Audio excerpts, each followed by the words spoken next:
अब ठीक आ रहा है स्क्रीन? नहीं। हाँ, हाँ, ठीक है सर, ठीक है। ठीक है। रिकॉर्ड या स्टार्टेड। शैलेश भाई, ये कंपास रन में भी चलता है? चलता है। Does it help? चलता है कंपास को। जो मतलब जो मोबाइल वाला जो है, मैं बताता हूँ, मोबाइल को थोड़ा साइड में रखिए, लेकिन ये जो अपना जो सादा जो कंपास जो है, वो बेसिकली कहीं पे भी चलता है, क्योंकि उसको कोई सिग्नल नहीं चाहिए, कोई सैटेलाइट सिग्नल वगैरह नहीं चाहिए।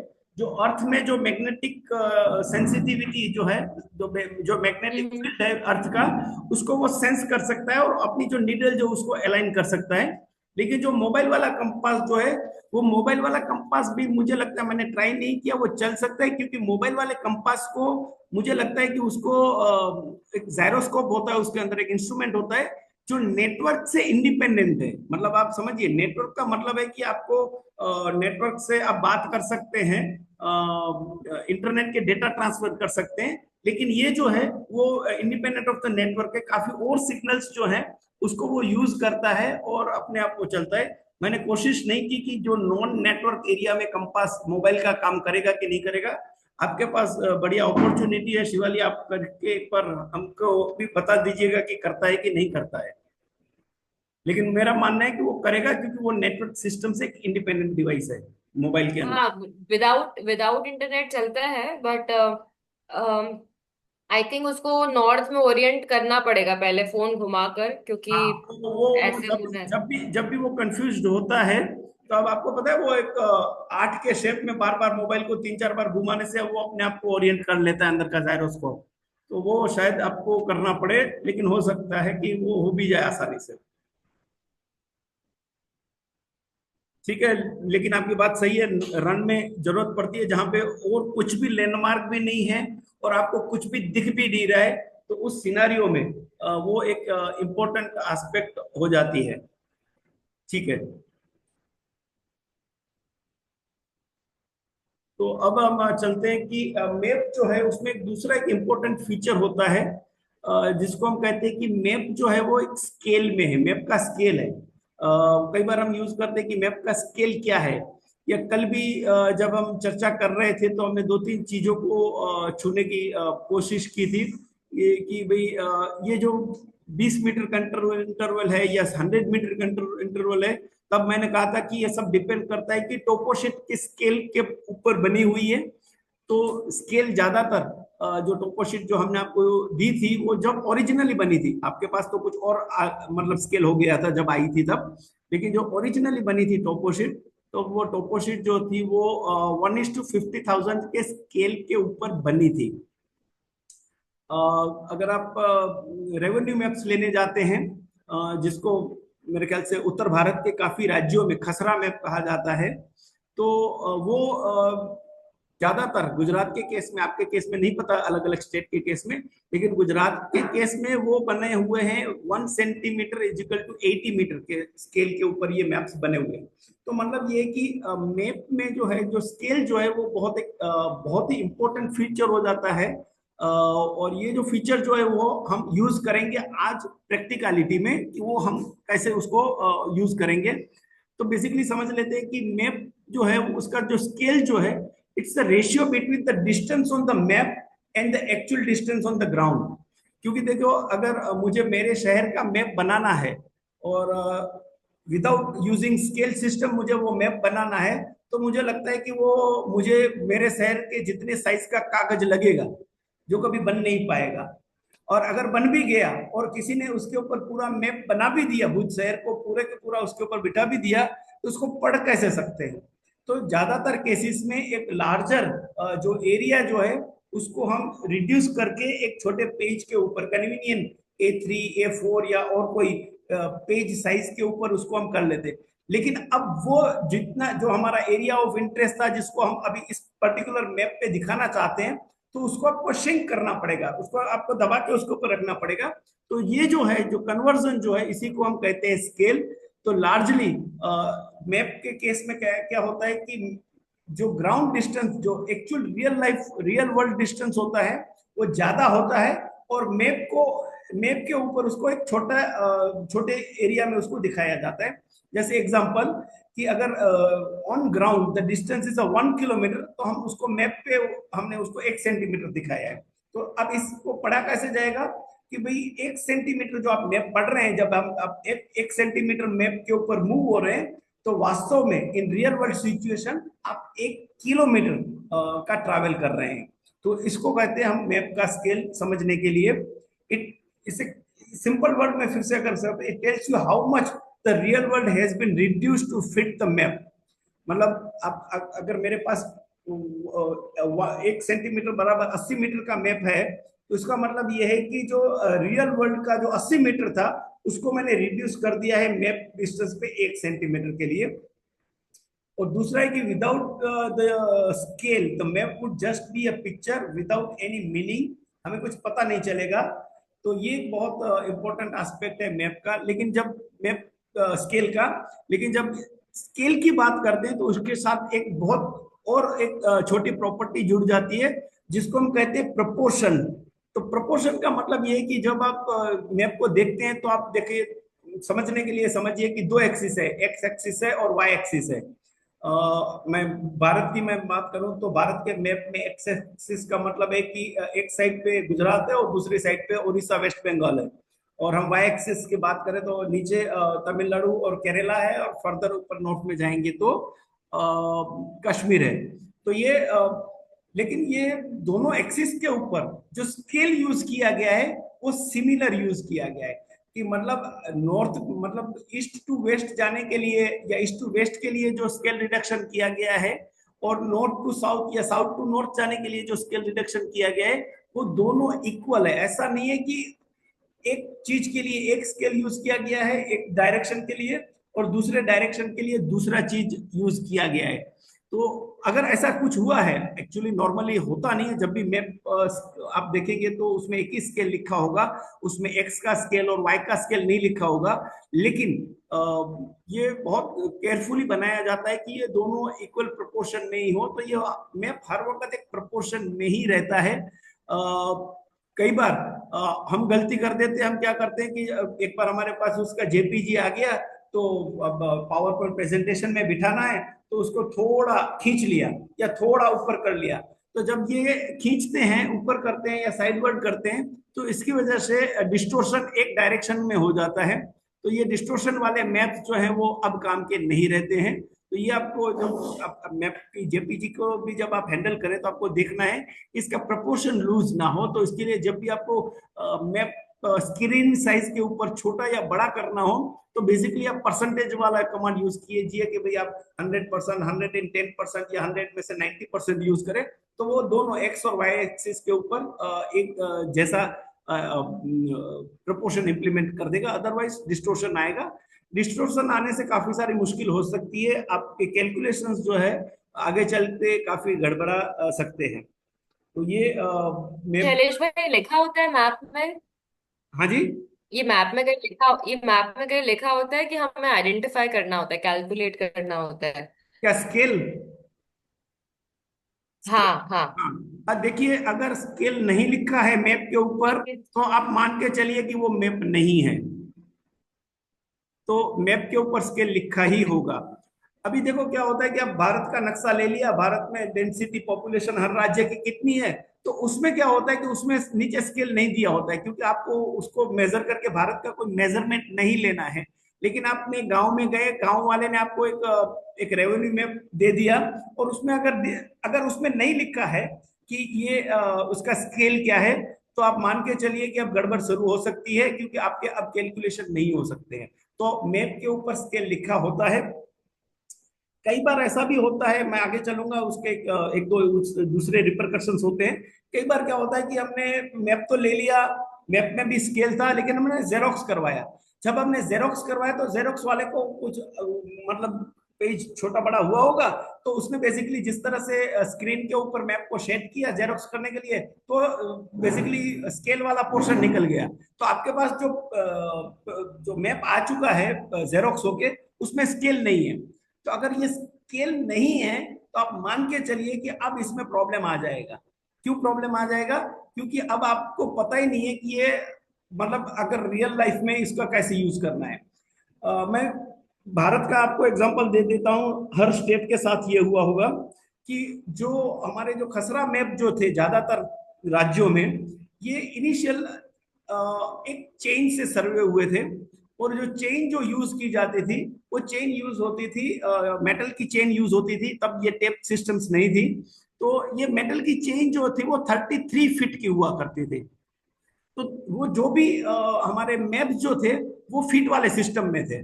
1 इंच बराबर इतना फीट या 1 इंच बराबर इतना चेन, ऐसा कुछ लिखा जाता था। लेकिन उसके बाद हमने ये फूट वाले, अब देख, आपको पता है कि भारत जब काम करता है तो अब भारत में ये फीट वाला सिस्टम नहीं चलता, मैट्रिक सिस्टम चलता है, मीटर सिस्टम से चलते हैं। तो काफी मैपों को री स्केल किया गया, उसको रीप्रिंट किया गया। और उस केस में वहां पे बताया गया कि इसका स्केल अब मीटर में है, तो वो मीटर में स्केल लिखा जाता है। अब आपके पास हो सकता है कि कोई फीट वाला मैप आ चुका था जिसमें नीचे लिखा भी था कि इसका मैप का स्केल जो है वो 1 इंच इजिकल टू इतनी फीट है। लेकिन क्योंकि वो जेरोक्स के टाइम पे या और किसी प्रॉब्लम की वजह से वो स्केल वाला पोर्शन मैप में से निकल गया। तो अब जो है प्रॉब्लम आना शुरू हो जाएगी कि आपको पता ही नहीं है, आप उसको मीटर मान के चल लेंगे क्योंकि आपने ज्यादातर मैप्स या आपकी मेंटालिटी जो ट्रेन जो है हमारा दिमाग अभी, वो है मीटर सिस्टम्स के लिए। तो यहाँ पे इश्यू आ जाएगा कि समझ में नहीं आएगा। तो शिवानी जी, आप मान के चलिए कि अगर स्केल नहीं लिखा है मैप के ऊपर तो वो मैप नहीं है। आप काम करते वक्त इंश्योर करने की कोशिश कीजिए कि आपको स्केल वाला ही मिले। तो जैसे कि आपने जैसे बोला शैलेश भाई, जो हमने जो मैप यूज किया था वो 1:50,000 स्केल का था।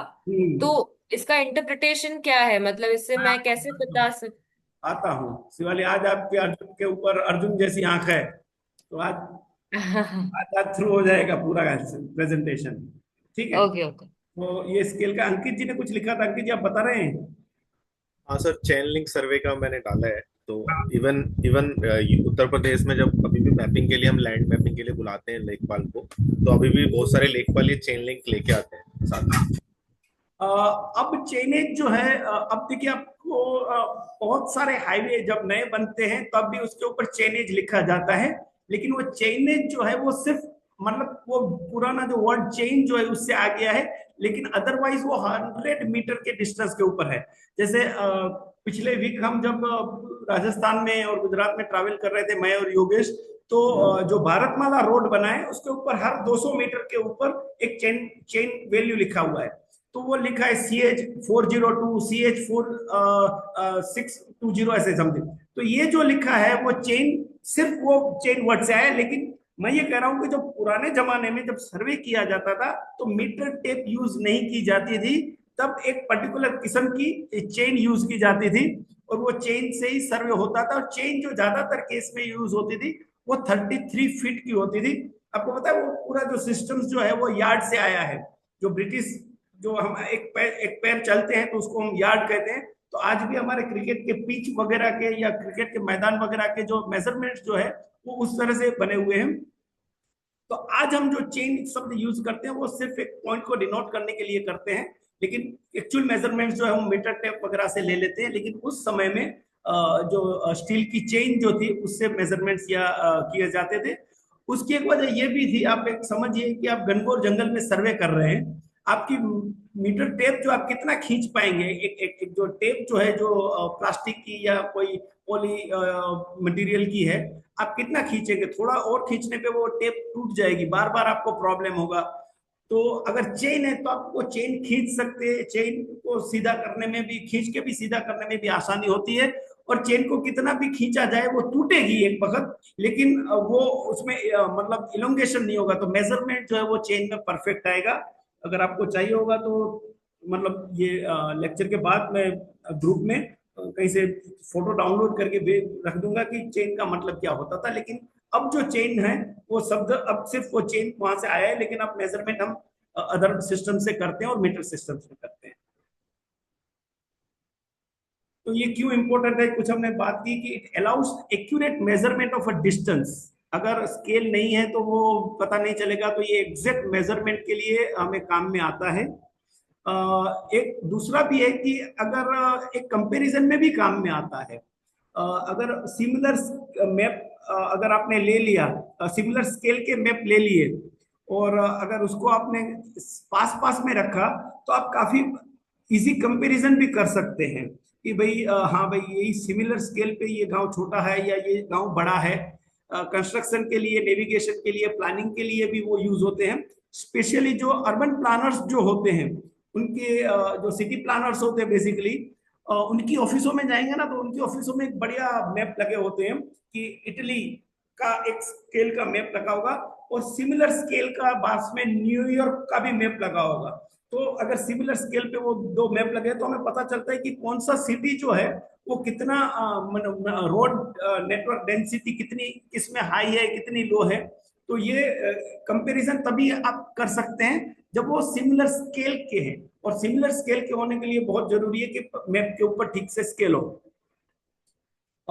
एक दूसरा भी होता है कि ये कोई बड़ा एरिया लार्जर है या कोई स्मॉलर है, जैसे भारत बड़ा है और पाकिस्तान छोटा है, ये हम तभी कह सकते हैं कि ये सिमिलर स्केल के मैप होते हैं तब। अदरवाइज आप एक पेपर के ऊपर फिट टू करके भारत का नक्शा बिठा सकते हो और उसी में फिट टू करके आप पाकिस्तान का नक्शा बता सकते हैं। डजंट मीन कि दोनों कंट्री एक हैं, दोनों की साइज में फर्क है। तो ये तभी पता चलेगा जब आप एक सिमिलर स्केल के ऊपर इसको देखते हैं। gives you an idea about the detail versus area।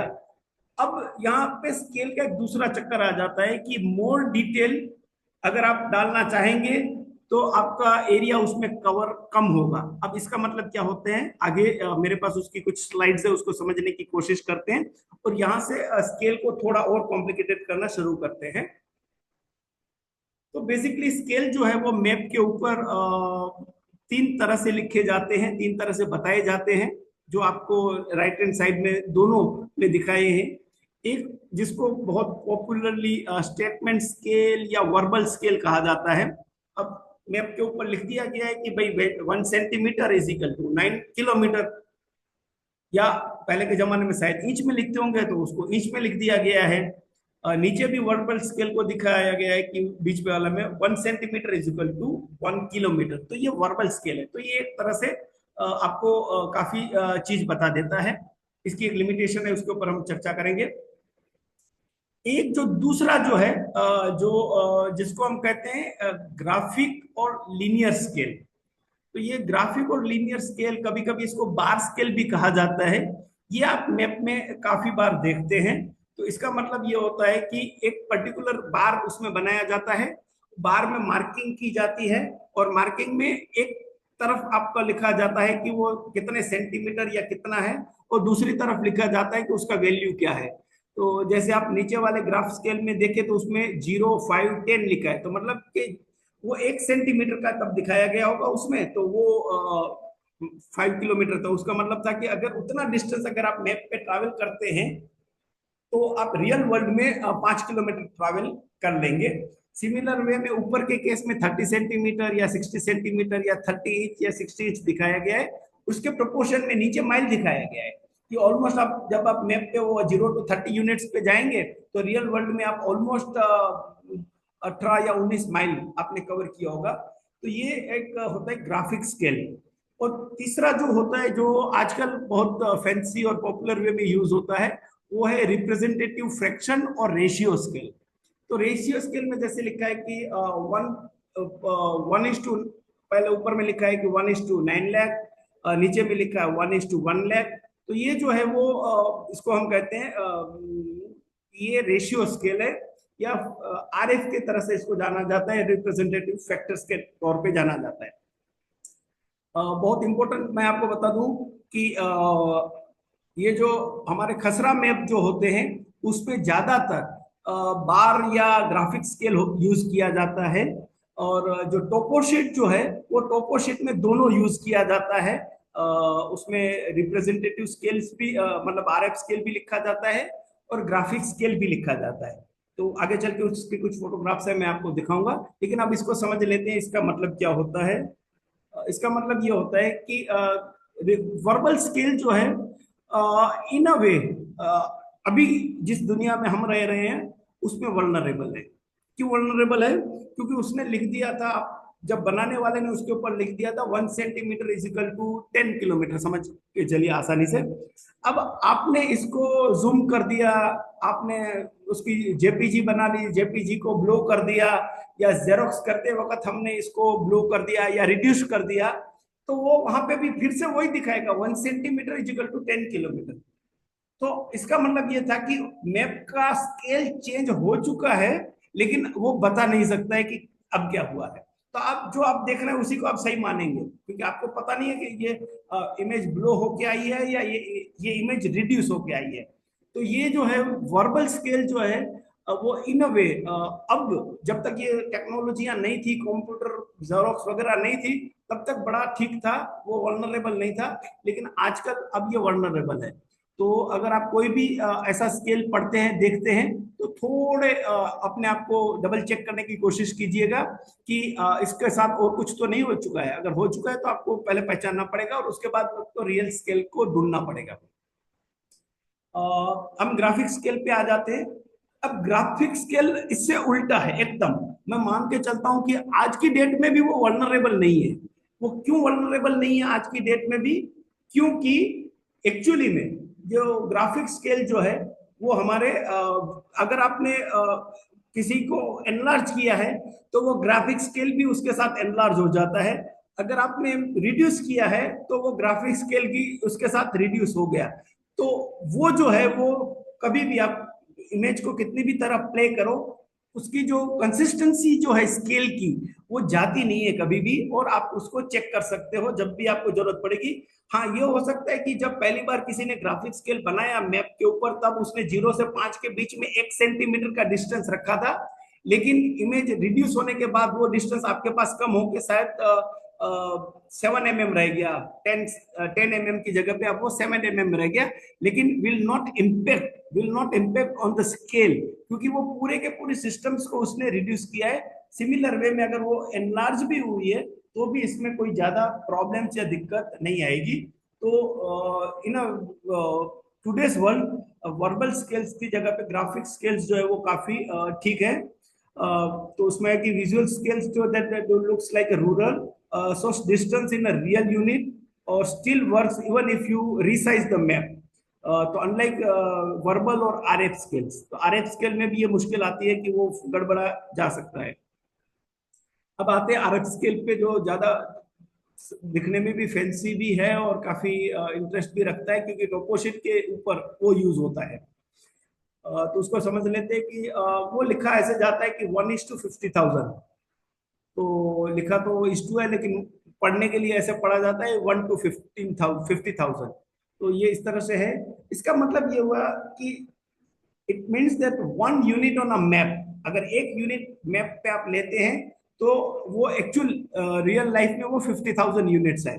अब आप मैप पे क्या यूनिट लेंगे? अगर आपने मैप के ऊपर सेंटीमीटर में मेजर किया, 1 सेंटीमीटर मेजर किया, तो इन रियल लाइफ वो 1 सेंटीमीटर का उतना गुना हो गया।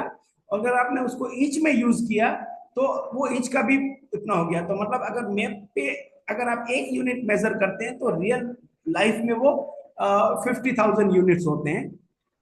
तो इस तरह से ये मैप काम करते हैं। मेरे पास एक एग्जैक्ट कैलकुलेशन, एक मेथोडोलॉजी है, आगे चल के उसकी एक स्लाइड्स को हम डिस्कस करेंगे। और दूसरा है कि no specific unit is mentioned, तो इसमें इंच में है या सेंटीमीटर में है या किलोमीटर में है या माइल में है, वो अब लिखने की जरूरत नहीं पड़ती, क्योंकि अब वो समझ में आ गया कि आप मैप पे जिस यूनिट से मेजर करेंगे ग्राउंड पे उसी यूनिट को आपको उतने गुना कर देना है। बट इसको फिर मान लीजिए अगर शैलेश भाई इसमें कुछ यूनिट नहीं है, तो फिर मुझे कैसे पता चलेगा कि ग्राउंड में कितना किलोमीटर का डिस्टेंस कवर कर रहा है, कितना सेंटीमीटर का कवर कर रहा है? जो आपने यूनिट। यूज किया, जो आपने यूज किया उसी को आपको करना है और कुछ नहीं है। मैं आता हूं इसके ऊपर, आगे चल के कैलकुलेशन है कि 1:50,000 को कैसे मेजर किया जाएगा। ठीक है। अब आता है कि लार्जर, अब ये जो है the larger the scale number, अब इसको समझने की कोशिश करते हैं। लार्जर द सेकंड नंबर मतलब 50,000, स्मॉलर द स्केल। आप समझने की कोशिश कीजिए, अगर दूसरा नंबर जो है वो अगर बड़ा होता जाता है तो उसका मतलब है कि उसका स्मॉलर स्केल है, and more area is shown with a less detail. इसको समझने की कोशिश करते हैं। जैसे एक लास्ट सेंटेंस लिखा है कि 10,000 का स्केल जो है वो मोर एरिया को डिटेल दिखाता है रादर देन कि 1 लाख का। तो नेक्स्ट एक स्लाइड है, उसको हम देखते हैं और उसको समझते हैं कि इसका मतलब क्या होता है। अब आपको पहले वाला नंबर तो 1 ही रहेगा। अब आपको दूसरे वाले नंबर को ही समझना है कि दूसरा वाला नंबर अगर बड़ा होता जाता है तो उसका मतलब है कि ये स्मॉलर स्केल मैप कहा जाएगा। जब स्मॉलर द स्केल हो जाएगा एंड अब होगा कि मोर एरिया उसके अंदर आ जाएगा लेकिन डिटेल कम हो जाएगी। ठीक है, तो यहाँ पे आप आ जाते हैं स्केल एंड कवरेज। फिर से यही है कि larger the second number the smaller the scale. तो जो लेफ्ट हैंड के ऊपर आपको दिखाया गया है कि सबसे पहले में दिखाया गया है कि एक ऊपर लिखा है और नीचे जो है वो लिखा है 94 मिलियन। लेकिन उसके बाद अगर आप आ जाएंगे नीचे वाले में तो उसमें लिखा है कि 1/37 मिलियन। उसके नीचे आ जाएंगे तो उसमें लिखा है 1/16 मिलियन। और अगर इसके भी नीचे आ जाएंगे तो लिखा है कि 1/1.3 मिलियन। तो ऊपर सबसे नंबर जो पहला जो नक्शा जो दिखाया गया है उसमें अगर आप देखेंगे तो जो सेकंड नंबर जो है वो वाकई में बहुत बड़ा है। तो जो सेकंड नंबर जो है अगर वो बहुत बड़ा हो जाता है, लार्जर हो जाता है, तो उसको हम कहते हैं ये स्मॉलर स्केल मैप है। लेकिन स्मॉलर स्केल मैप देखो अमेरिका को कवर कर लेता है, मतलब एक बड़े इलाके को दिखा देता है।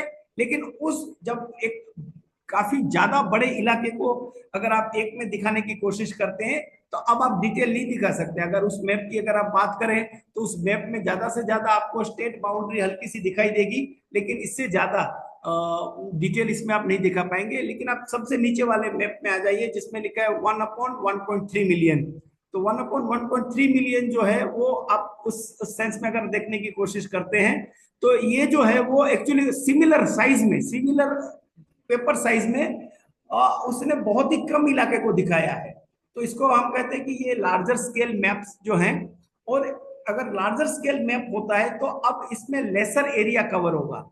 और अगर लेसर एरिया कवर होगा तो इसका मतलब ये हो जाएगा कि अब इसमें बहुत डिटेल्स होगी। तो आप देखिए इसमें बहुत सारे एक सिटी का रिंग रोड दिखाया गया है। रिंग रोड में से शहर के बीच में जाने वाले रास्ते जो है वो भी आपको आसानी से दिख रहे हैं।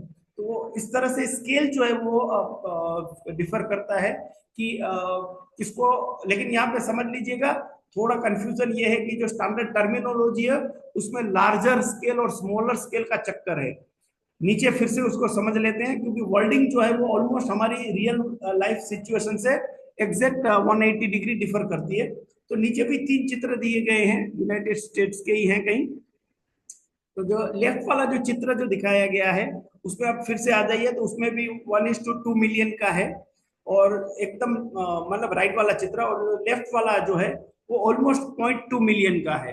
तो आप देखने की कोशिश कीजिए कि जो 1:2 मिलियन वाला जो चित्र है वो स्मॉल स्केल जो है उसको स्मॉल स्केल कहा जाएगा।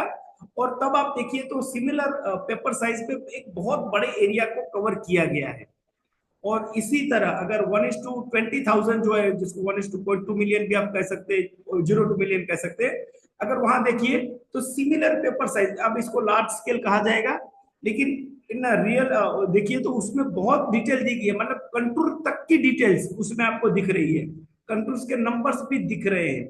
तो स्केल जो है वो बेसिकली इस तरह से काम करता है कि अगर आप एक बड़े इलाके को एक A4 साइज के पेपर पे दिखा देते हैं तो उसका स्केल उस तरह से बनेगा। और अगर आप छोटे इलाके को A4 साइज के पेपर पे दिखाते हैं तो उसका स्केल इस तरह से बनेगा।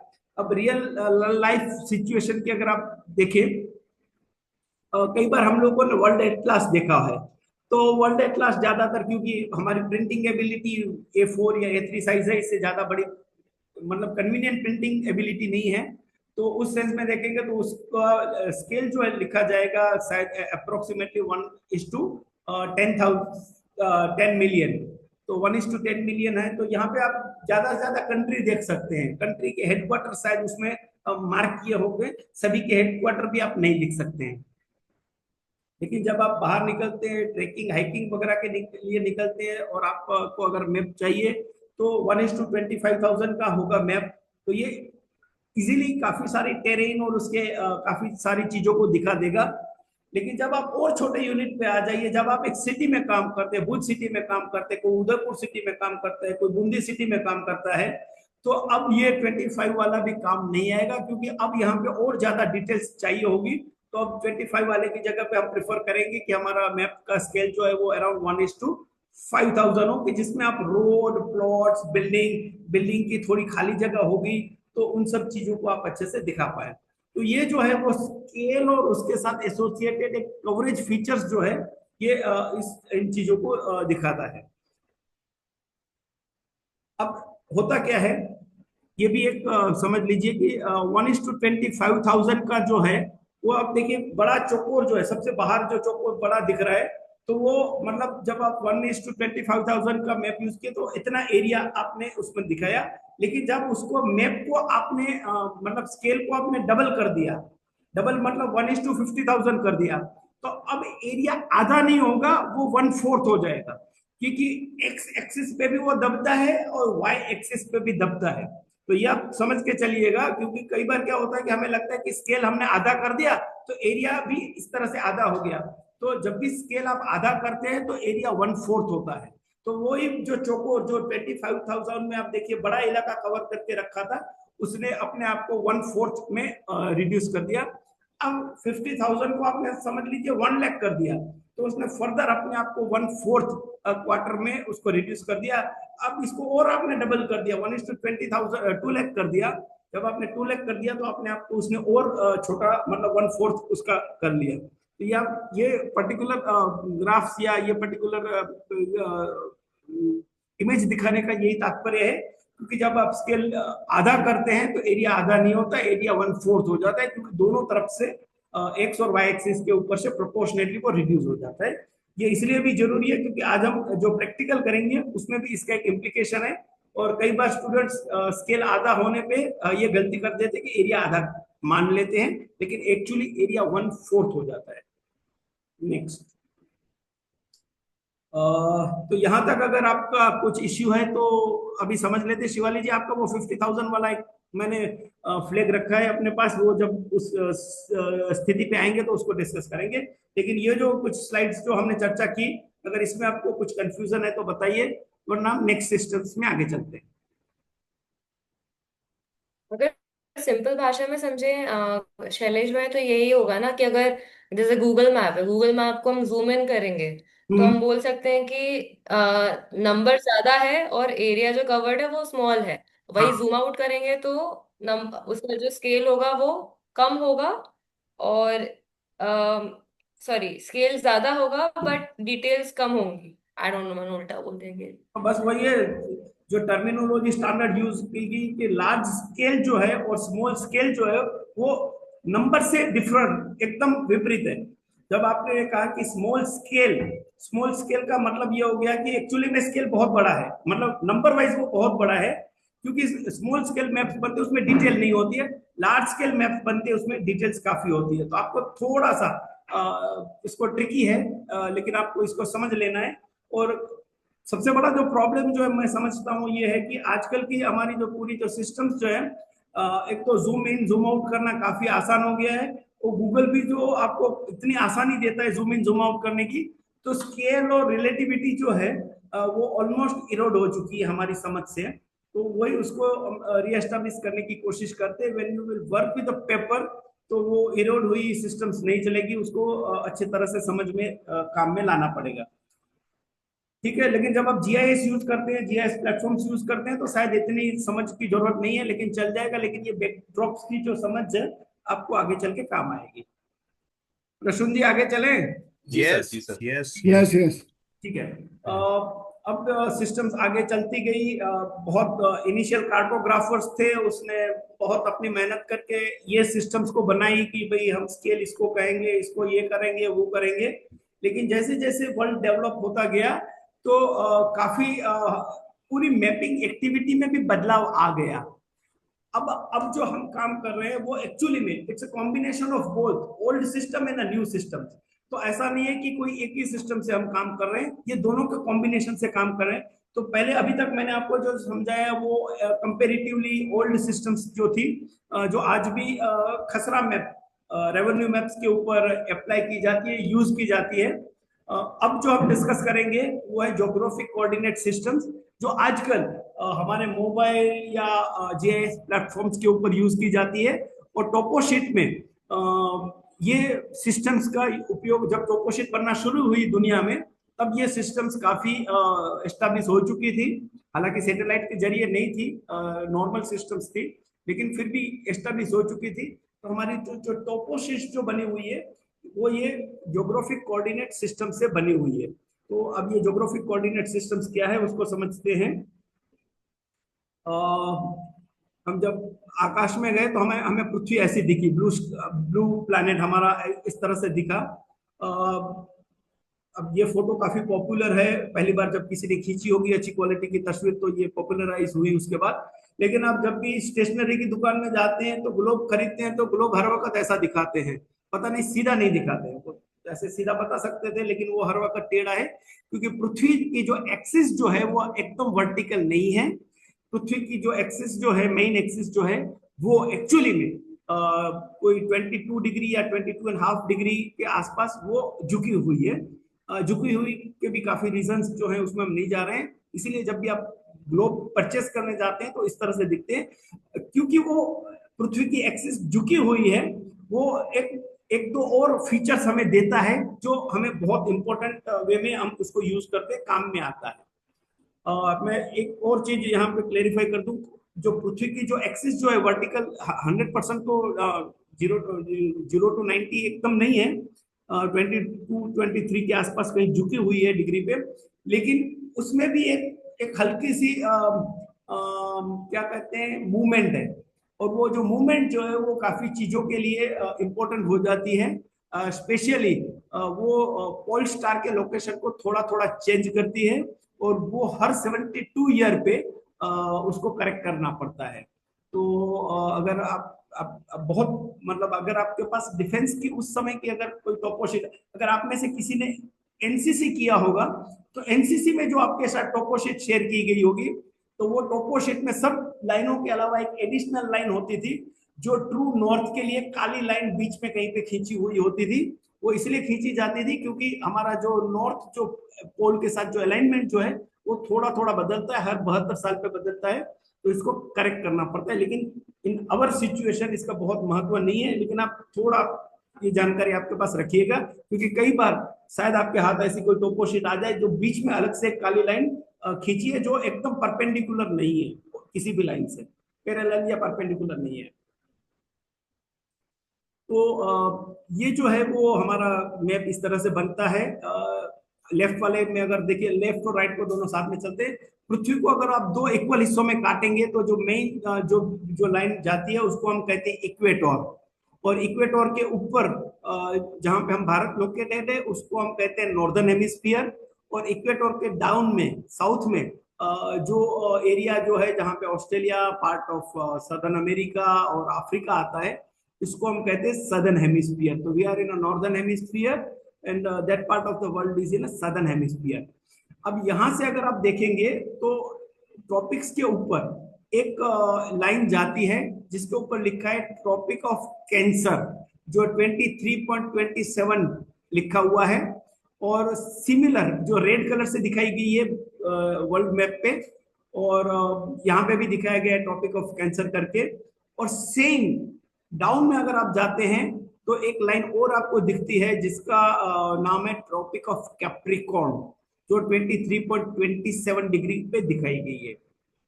तो ये जो दो लाइन जो है वो बहुत इंपॉर्टेंट लाइन हो जाती है, और ये लाइन ऑलमोस्ट करस्पॉन्ड करती है जिस डिग्री के ऊपर पृथ्वी झुकी हुई अपनी एक्सिस के ऊपर। तो ये 23 क्या हुआ, और कैप्रिकॉर्न और कैंसर। मेरा तो एक्चुअली फेसबुक अकाउंट नहीं है, लेकिन कहीं किसी के फेसबुक अकाउंट में मैंने अजय भाई का एक फोटो देखा था, फेसबुक पे उन्होंने रखा हुआ है, कहीं वो विजिट पे गए होंगे, और उन्होंने एक स्टोन जो था, स्टोन के पास खींचा, स्टोन के ऊपर कार्व किया हुआ था ट्रॉपिक ऑफ कैंसर। तो क्योंकि वो एक बहुत इंपॉर्टेंट लोकेशन होता है, तो शायद अजय भाई को लगा कि ये बहुत इंपॉर्टेंट है और मैं तस्वीर खिंचवाऊं, तस्वीर भी खिंचवाई और शायद उन्होंने सोशल मीडिया पे भी अपलोड की। तो वो यही लाइन पे कहीं पे थे जब उन्होंने वो तस्वीर खिंचाई। जब आप कच्छ में आएंगे तो कच्छ में हम आपको ट्रैवल करवाएंगे। तो भुज से बहुत नजदीक में ट्रॉपिक ऑफ कैंसर पास होता है। तो जब आप आएंगे तो ट्रॉपिक ऑफ कैंसर करके, ट्रॉपिक ऑफ कैंसर के नॉर्थ पार्ट में हम काफी बार विजिट के लिए जाएंगे। 2-3 बार जब जाना होगा तो कई बार हम वो ट्रॉपिक वाली लाइन को क्रॉस करेंगे। अगर आपने ग्लोबली ट्रैवल किया है और आप इक्वेटर लाइन क्रॉस करते हैं तो कई बार पायलट जो है आपको सूचित करता है कि भाई आप हम इक्वेटर लाइन को क्रॉस करके नॉर्दर्न हेमिस्फीयर से सदर्न में या सदर्न से नॉर्दर्न हेमिस्फीयर में एंटर हो रहे हैं। तो ये इस तरह से पूरी सिस्टम्स बनी हुई है। और ये दो लाइनें जो है वो पर्टिकुलर वे में, अब इसका क्या मतलब होता है इकोलॉजी पॉइंट ऑफ व्यू से उसमें हम नहीं जाते हैं, लेकिन हमारे लिए मैपिंग एक्टिविटी में उसका क्या महत्व है उसको हम समझ लेते हैं पहले। अब सिमिलर वे के मैंने 3-4 मैप्स बताए हुए हैं, तो वो 3-4 मैप के बता ले। एक तो है कि हमने ये कहा है कि जो पृथ्वी को 2 इक्वल हिस्सों में काटेगा उसको हम कहते हैं इक्वेटर, और इक्वेटर को हमने कहा है 0 नंबर। तो इक्वेटर जो है वो है 0 नंबर, और इक्वेटर से अगर आप नॉर्थ में जाते हैं तो पैरेलल लाइंस जो है उसको कहते हैं हम लेटीट्यूड। ये समझ के चलिएगा, जो इक्वेटर के पैरेलल लाइंस जो है उसको हम कहते हैं लेटीट्यूड, और ये नॉर्थ में जाते हैं तब उसको एन साइन दिया जाता है, और जब आप साउथ की तरफ जाते हैं तो इसको एस साइन से डिनोट किया जाता है। क्योंकि लार्जली हम यहाँ पे काम करते हैं तो हमें बहुत जरूरत नहीं पड़ती है एस वाली या माइनस डिग्री वाली साइन की, तो हम काफी आदी हो चुके हैं कि एन साइन से और पॉजिटिव साइन से, पॉजिटिव फिगर से हम चलते हैं। लेकिन इक्वेटर को जब काटा जाए, इक्वेटर के पैरेलल जो लाइंस जो हैं वो है लेटीट्यूड। और एक लाइन जो है, जो खड़ी लाइनें जो हैं जो पृथ्वी को नॉर्थ पोल से साउथ पोल तक खींची गई है, उन लाइनों को कहा जाता है लॉन्जिट्यूड। तो लॉन्जिट्यूड जो लाइंस जो होती हैं वो उसमें से, क्योंकि बहुत सारी लाइनें आएंगी, तो पर्टिकुलर एक लाइन को हमने कहा है प्राइम मेरिडियन, और उस लाइन की हमने वैल्यू मानी है 0। तो फिर से वही है कि 0 से जब आप राइट हैंड साइड की तरफ जाते हैं, मतलब ईस्ट की तरफ जाते हैं, तब उसका जो कुछ भी नंबर्स जो है वो है पॉजिटिव नंबर्स आते हैं, और इसको आप ई से डिनोट करते हैं क्योंकि आप ईस्ट की तरफ मूव हो रहे हैं। अगर आप प्राइम मेरिडियन से वेस्ट की तरफ जाते हैं तो वो मेरे ख्याल से माइनस में डिनोट किए जाते हैं, और वो जो है वो डब्ल्यू या वेस्ट से उसको डिनोट किया जाता है। तो इसका मतलब ये हुआ कि हमने पृथ्वी पे 2 लाइनों को फिक्स मान के चले हैं। एक जो है वो तो इक्वेटर, तो हो सकता है कि वो एकदम इमेजिनरी लाइन नहीं है, क्योंकि वहां से 2 पार्ट में वर्ल्ड डिवाइड हो जाता है, नॉर्थ और साउथ में। लेकिन जो जिसे लेटीट्यूड हम बनाते हैं, लेकिन जो लॉन्जिट्यूड बनाते हैं वो लॉन्जिट्यूड जो है हमारा बहुत ही स्पेसिफिक हो जाता है कि एक लाइन को, इमेजिनरी लाइन को हमने प्राइम मेरिडियन माना है, और प्राइम मेरिडियन से ईस्ट की तरफ एक और वेस्ट की तरफ दूसरा, तो उसको हम कहते हैं लॉन्जिट्यूड। अब एक दूसरा छोटा सा समझ हम ये भी बना ले कि लेटीट्यूड की वैल्यू जिसके आगे एस या एन डिनोट किया जाएगा उसकी वैल्यू 0 से 90 हो सकती है, इससे ज्यादा नहीं हो सकती है। तो कोई नहीं कह सकता कि 91 लेटीट्यूड या 91 नॉर्थ, तो 91 नॉर्थ कभी नहीं हो सकता है, वो मैक्सिमम 90 नॉर्थ हो सकता है। इसी वे में जब हम लॉन्जिट्यूड लाइंस की बात करते हैं तो लॉन्जिट्यूड लाइंस मैक्सिमम 180 हो सकती है। तो 180 के बाद अगर जाएंगे तो एक्चुअली आप दूसरी तरफ चले गए तो वो उसका काम है वहां, तो आपको उस तरह से देखना है। तो ये भी पॉसिबल नहीं है कि किसी के पास 181 ईस्ट लॉन्जिट्यूड है, तो ये पॉसिबल नहीं है। एट मैक्स वो 180 होगा। तो ये इस तरह से हमने पूरे पृथ्वी को इस सिस्टम में डिवाइड कर दिया है। इसका मतलब क्या होता है? इसका मतलब ये होता है कि हमने इसको इस तरह से डिवाइड कर दिया है। तो बेसिकली पृथ्वी में हमने पृथ्वी को 4 हिस्सों में बांट दिया है। एक जो जिसको हम कहेंगे कि नॉर्थ और ईस्ट वाला जो पोर्शन जो है जहां पे हमारा भारत आता है। दूसरी तरफ अपोजिट में अगर आप देखें तो वो आ जाता है आपका नॉर्थ और वेस्ट वाला पोर्शन, जिसमें आपके काफी सारे अमेरिका वगैरह आ जाते हैं। सिमिलर वे में हमारे साउथ और ईस्ट के पोर्शन जहां पे ऑस्ट्रेलिया आता है, और साउथ और वेस्ट के पोर्शन पे जहां पे हमारा साउथ अमेरिका, सदर्न अमेरिका आता है। तो इस तरह से है। ये जो वर्ल्ड मैप दिखाया है वो इन अ वे करेक्ट नहीं है, लेकिन फिर भी आप मान के चलिए कि कोई प्राइम मेरिडियन लाइन और इक्वेटर लाइन से ये पूरा वर्ल्ड जो है वो 4 हिस्सों में बट चुका है। तो इसी तरह से इसमें हमने अपना कोऑर्डिनेट सिस्टम्स जो है इस तरह से डेवलप किया है। अब जैसे मैंने मेरा मोबाइल चालू किया या मैंने गूगल पे सर्च किया कि what is the coordinates of Bhuj, तो उसने मेरे को बताया 23.2420 डिग्री एन और 69.669 डिग्री ई। तो इसका मतलब आप समझ गए कि हम कहाँ पे थे। हम एक्चुअली नॉर्थ और वेस्ट वाले सेक्टर में हैं। और इसका मतलब ये हुआ कि इसने बिना बताए मुझे ये बता दिया है कि जो जिसमें नॉर्थ लिखा है वो लेटीट्यूड है और जिसमें ई लिखा है वो लॉन्जिट्यूड है। तो मतलब कि आप इसमें समझने की कोशिश कीजिए कि ये जो हमारा, इसमें समझने की कोशिश कीजिए कि जो इक्वेटर से भुज जो है वो ऑलमोस्ट 23 डिग्री ऊपर है, लेकिन मेरिडियन लाइन, अगर प्राइम मेरिडियन लाइन पकड़ते तो प्राइम मेरिडियन में ईस्ट की तरफ ऑलमोस्ट 69 डिग्री वो ईस्ट की तरफ लोकेट पाया जाएगा। तो ये एक जिसको हम कहते हैं basically reference system, coordinate systems कहते हैं। तो ये जो है आप आजकल हमारे मोबाइलों में ये काफी प्रचलित हो चुका है। इवन गूगल अर्थ भी काफी पॉपुलर वे में इस सिस्टम से ही डील करता है। तो इसका मतलब क्या होता है? तो इसका मतलब ये होता है कि जो आप देख रहे हैं वो एक्चुअली 3 चीजों से बना हुआ है।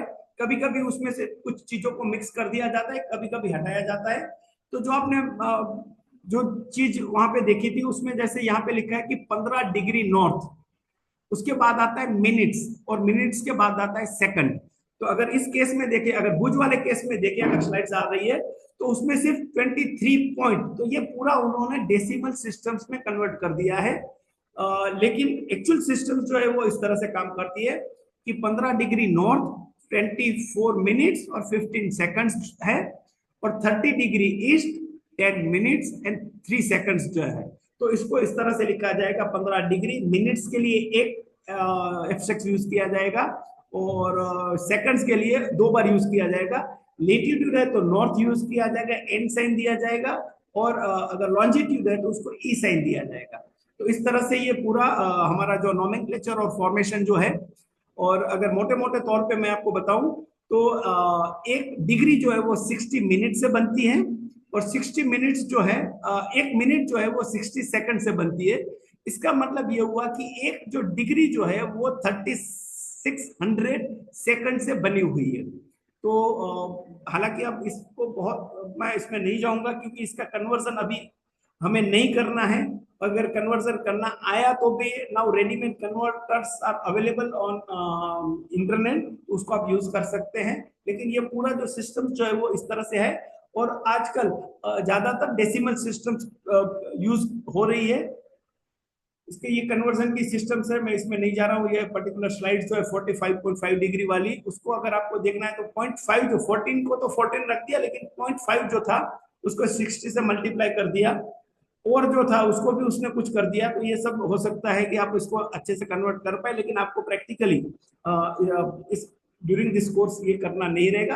हाँ, हो सकता है कि काम आपको जब पड़ेगा तो आप इसका कन्वर्टर यूज कर सकते हैं। तो इसमें मैं नहीं जा रहा हूँ अलग अलग में। तो ये जो था वो हम जब एक कोऑर्डिनेट्स को पढ़ते हैं तो ये कोऑर्डिनेट्स को इस तरह से पढ़ा जाता है। अब मोबाइल में ज्यादातर मोबाइल, अब काफी मोबाइल्स ऐसे आते हैं जिसमें ऑलरेडी एक जीपीएस लगा हुआ होता है और जीपीएस दिखाता भी है कुछ। लेकिन हम जब यहाँ पे काम करते हैं तो हम एक पर्टिकुलर ऐप यूज करते हैं मोबाइल में और हम प्रिफर करते हैं कि वो ऐप ठीक ठाक है, काफी यूजफुल है। तो वो ऐप का नाम है GPS status and tool box. तो ये ऐप हम यूज करते हैं। ये आप कैसे दिखती है ऐप का आइकॉन वो भी आप देख सकते हैं, पहली वाली स्लाइड में टॉप पार्ट में ये देख सकते हैं कि वो कैसा दिखता है। लेकिन ये डाउनलोड आप करें और डाउनलोड करने से सीधा आप काम नहीं कर सकते। उसमें एक पर्टिकुलर लोकेशन पे जाके उसको सेटिंग करना पड़ता है, तभी जाके काम हो सकता है कि आप ऑलरेडी कोई ना कोई ऐप यूज करते हो और वो ऐप आपको मतलब काफी कन्वीनियंट हो, लेकिन क्योंकि हमने ये ऐप को बहुत बार यूज किया है, बार बार यूज किया है, तो इस ऐप के बारे में हम आपको जानकारी देते हैं। अगर आप और कोई ऐप यूज करते हैं तो आप ग्रुप में भी बता सकते हैं कि आप कौन सी ऐप यूज करते हैं और उसमें क्या बेनिफिट्स पाए गए हैं।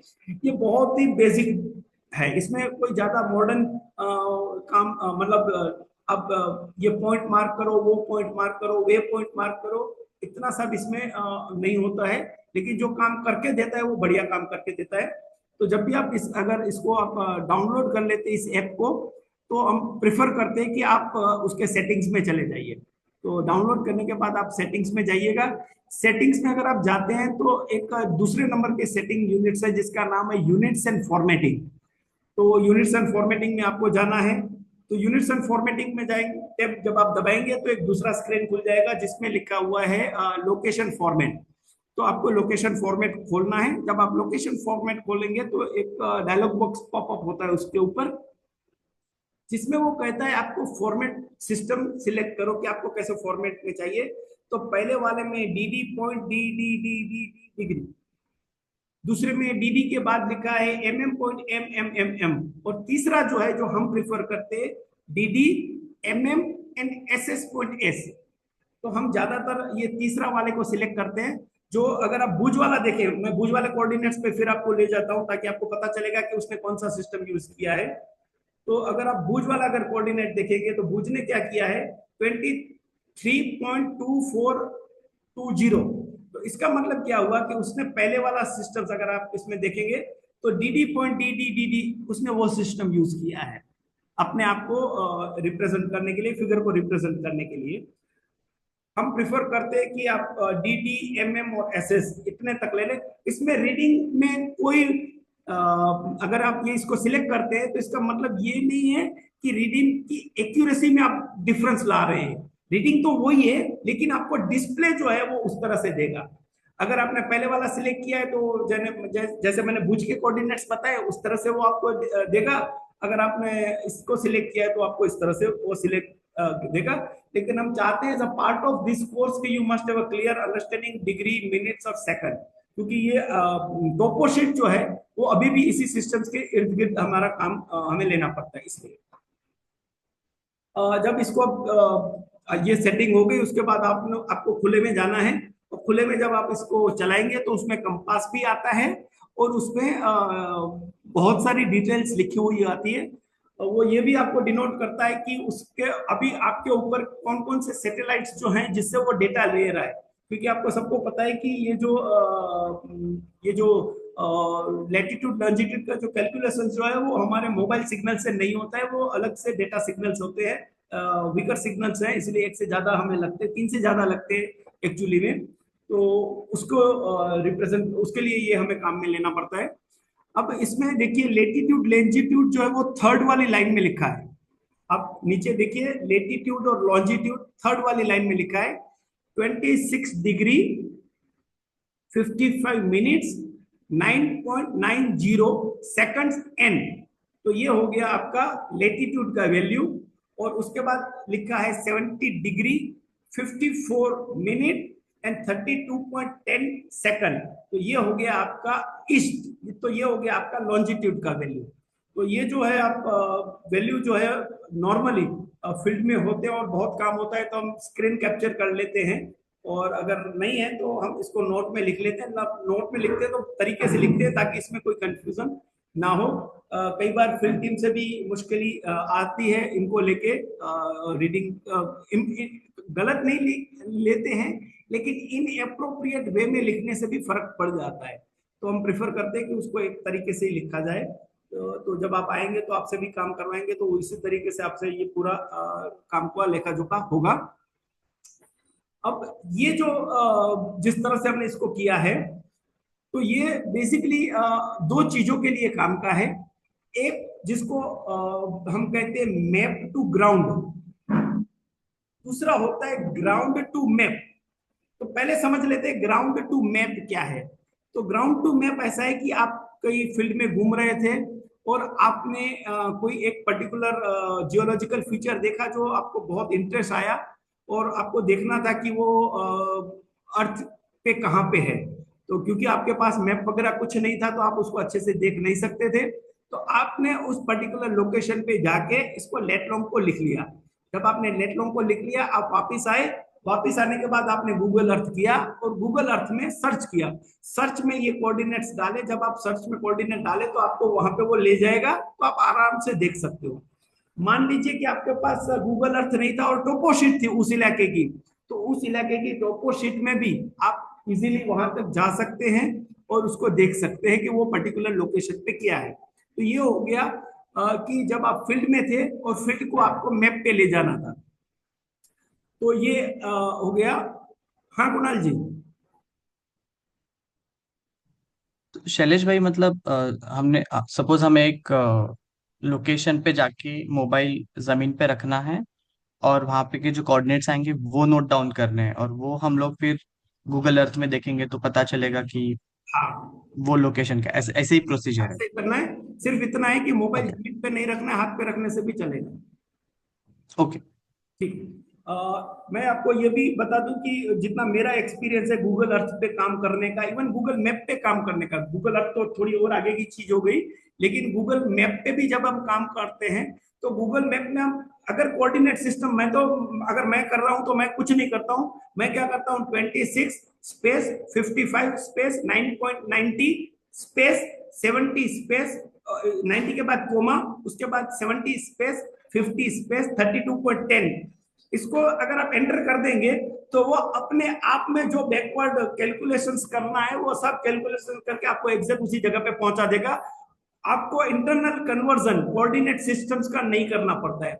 आपने जिस भी फॉर्मेट्स में आपने इसको ले लिया, डिटेल्स को नोट डाउन कर लिया, तो गूगल मैप जो है वो अपने आप इस चीज को हैंडल कर लेता है। तो ये हो गया हमारा एग्जाम्पल कि जब हम एक्चुअली में ग्राउंड टू मैप जाने की कोशिश करते हैं, और ये बार बार करना पड़ता है ग्राउंड टू मैप वाला जो काम जो है। इसके बाद हमारा आता है चक्कर कि मैप टू ग्राउंड। हमने मैप पे एक चीज देखी और वो हमें ग्राउंड पे जाना है। अब ये कई बार ऐसा होता है कि आपने एक टोपोशीट लिया या आपने गूगल अर्थ पे आपने एक पर्टिकुलर वेल या कुछ जगह मंदिर देखा। अब आपको वहां जाना है, तो आपने क्या किया कि उस पर्टिकुलर लोकेशन का आपने कोऑर्डिनेट निकाल लिया। जब आपने उसका कोऑर्डिनेट, जब आप कर्सर घुमाते हैं तो आपको वो कोऑर्डिनेट बताता है। कोऑर्डिनेट क्या है? मेरे ख्याल से कोऑर्डिनेट बताने में गूगल अर्थ बेटर है। मेरे ख्याल से गूगल मैप आपको कोऑर्डिनेट नहीं दिखाएगा। गूगल मैप एक अलग बॉक्स टाइपोलॉजी दिखाता है जो हमें समझ में नहीं आता है इजीली। तो आप गूगल अर्थ यूज करेंगे तो वो आपको कोऑर्डिनेट बता देगा। अब आप कोऑर्डिनेट ले गए तो आपको पता चल जाएगा कि आपको किस तरह, और आप एक जगह पे पहुंच गए, आपके पास वो मंदिर का कोऑर्डिनेट है, पुराना मंदिर था, खंडर हो चुका है, उसका एक कोऑर्डिनेट है। और आपके पास अब गूगल अर्थ, आपने ये जीपीएस खोल लिया, आपको वो रीडिंग दे रहा है। अब यही रीडिंग मुझे दिखा रहा था, चलिए समझिए कि 2655 मुझे दिखा रहा है, लेकिन मुझे जो जाना है वो 2656 है। तो इसका मतलब ये हुआ कि मुझे नॉर्थ की तरफ जाना है, ना कि अब साउथ की तरफ जाना है। और सिमिलर वे में जब मैंने 70 था और वहां पे 54 की जगह पे मुझे वो दिखा रहा है कि 52 है, तो इसका मतलब है कि मुझे नॉर्थ और नॉर्थ वेस्ट में जाना है, ना कि और किसी डायरेक्शन में। तो बहुत मैं क्लियर हूं कि मुझे अब आगे मूव करना है, तो कहाँ मूव करना है। तो ऐसे मूव कर करके आप वो एग्जैक्ट लोकेशन पे पहुंच सकते हैं। ये इसलिए बहुत इंपॉर्टेंट हो जाता है कि इन रियल प्रैक्टिकलिटी हम एक्चुअली हमारे विलेज को ग्रिड में डिवाइड कर देते हैं। अब मेरे ख्याल से सर्टेन सेकंड्स की ग्रिड लगा देते हैं, और हम जब मॉनिटरिंग का काम करते हैं तो वी एक्सपेक्ट कि भाई हम वेल, हर एक ग्रिड में से एक वेल या बोरवेल को मॉनिटर करेंगे। तो हर एक ग्रिड में आप उस ग्रिड में पहुंचे हो या नहीं पहुंचे हो, वो डिटरमाइन करने के लिए हमारे जो फील्ड के जो लोग जो हैं वो इस तरह से यूज करते हैं कि उसको पता है कि उसको ये ग्रिड और ये ग्रिड कब हॉरिजॉन्टली और वर्टिकली क्रॉस करने पे क्या नई वैल्यू आती है। तो वो नई वैल्यू के आसपास वाले इलाके में जाते हैं और वहां पे जाके वो फिजिकली उस वेल को ढूंढते हैं और वहां से वो सर्वे करके आते हैं। तो ये भी बहुत इंपॉर्टेंट है जब हम फील्ड में इस तरह से मैपिंग करते हैं। तो both is required, map to ground and ground to map. और उसमें जो बहुत इंपॉर्टेंट इंस्ट्रूमेंट्स होता है वो ये है कि आपको इजीली लेटीट्यूड लॉन्जिट्यूड पता चल जाए। लेकिन अब लेटीट्यूड लॉन्जिट्यूड पता करना काफी आसान था, तो मैप टू ग्राउंड और ग्राउंड टू मैप अलग चक्कर हो गया।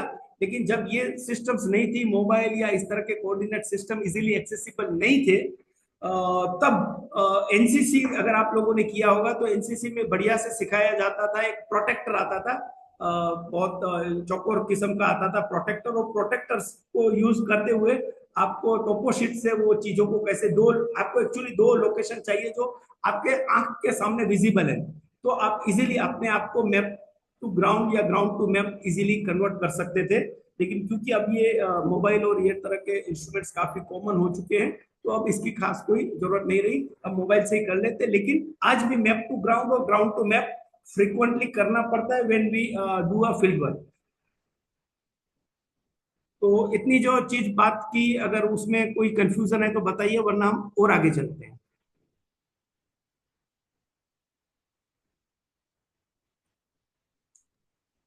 ओके। Okay Okay. ओके। अब हम आ जाते हैं कि कल कुछ चर्चाएं हुई थी कि हमारी टोपोशीट का फॉर्मेशन किस तरह का है, तो उसको समझते हैं। क्योंकि हो सकता है कि आपको टोपोशीट चाहिए और आपको कौन सी टोपोशीट चाहिए वो आपको कैसे डिटरमाइन करना है, तो उसको थोड़ा समझ लेते हैं और टोपोशीट की स्केलिंग सिस्टम को समझ लेते हैं और उसके मतलब को समझ लेते हैं। और शिवाली का जो मुद्दा था 1:50,000 का, मेरे ख्याल से इसी पार्ट में उसका भी एक कैलकुलेशन आ जाएगा। ठीक है। नॉर्मली टोपोशीट जो है वो नॉर्थ अलाइंड होती है, लेकिन जितनी मेरी समझ है, जितना मैंने टोपोशीट को देखने की कोशिश की है, उसमें कहीं पे भी नॉर्थ साइन जो पहले हमने देखा ना वो यूज नहीं किया होता है। तो ये बहुत इंपॉर्टेंट चीज आप समझ लीजिए कि मैं कहता हूं टोपोशीट मैप है, लेकिन फिर भी उसमें नॉर्थ साइन को यूज नहीं किया गया है। क्यों यूज नहीं किया गया है, आप एक चीज समझने की कोशिश कीजिए। क्योंकि हमारी टोपोशीट के ऊपर कोऑर्डिनेट सिस्टम्स प्रिंट किए होते हैं। तो आप देखिए प्रिंट क्या किया गया है। आप दो हॉरिजॉन्टल लाइन को देखिए। जो सबसे नीचे जो एक हॉरिजॉन्टल लाइन दिखती है जो मैप के बाहर भी एक्सटेंड की गई है, उस पे लिखा है 25 डिग्री एंड 10 मिनट्स। और ऊपर जो लाइन जो है, हॉरिजॉन्टल लाइन जो है वो मैप के बाहर निकली हुई है, उसके ऊपर लिखा है 25 डिग्री एंड 15 मिनट्स। हमने पहले ये समझा था कि जो लेटीट्यूड जो है उसकी वैल्यू जो है जब हम नॉर्थ में जाते हैं तो इंक्रीज होती है। The lowest value of a latitude is a 0 on a equator and the highest value is a 90 on a pole. तो जब हम नॉर्थ में हैं, नॉर्दर्न हेमिस्फीयर में हैं, तो आपकी अगर वैल्यू इंक्रीज हो रही है, it means that you are moving on the north. तो अगर नीचे की लाइन का 10 मिनट्स है और ऊपर की लाइन का 15 मिनट है, तो इसका मतलब ये है कि ये ऊपर की तरफ, इसमें नॉर्थ ऊपर की तरफ है, तो इसलिए उसमें लिखा नहीं जाता है। टोपोशीट का ऊपर एक पार्ट नंबर लिखा है कि पार्ट ऑफ 63K/12, तो इसका भी हम मतलब समझेंगे। लेकिन अगर अभी आपके सामने जो चीज रखी गई है वो टोपोशीट पूरी नहीं है, वो टोपोशीट का एक छोटा सा पोर्शन है जो बेसिकली 5 मिनट बाय 5 मिनट को कवर करता है। 10 से 15 इज अ 5 मिनट गैप, और 40 to 45 अगर नीचे वाली 82.40 और 82.45 अगर देखें, again that is a 5 minute gap. तो ये हॉरिजॉन्टली भी अगर आप देखेंगे तो 5 मिनट गैप डिस्टेंस पे है, और वर्टिकली भी अगर आप देखेंगे तो ये 5 मिनट डिस्टेंस पे है।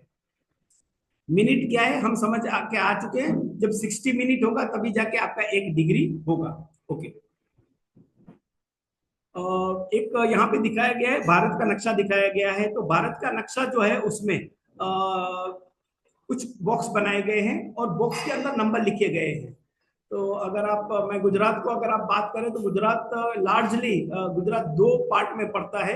एक 41 नंबर के बॉक्स में पड़ता है और दूसरा 46 नंबर के बॉक्स में पड़ता है। अगर आपको, अगर आपका आपके इंटरेस्ट का इलाका आप देखिए कि आप कहाँ पे पढ़ रहे हैं। अगर आप दिल्ली में हैं तो दिल्ली देखिए, दिल्ली मुझे लगता है कि पूरा का पूरा दिल्ली सिटी जो है वो 53 वाला जो बॉक्स जो है उसके अंदर आता है।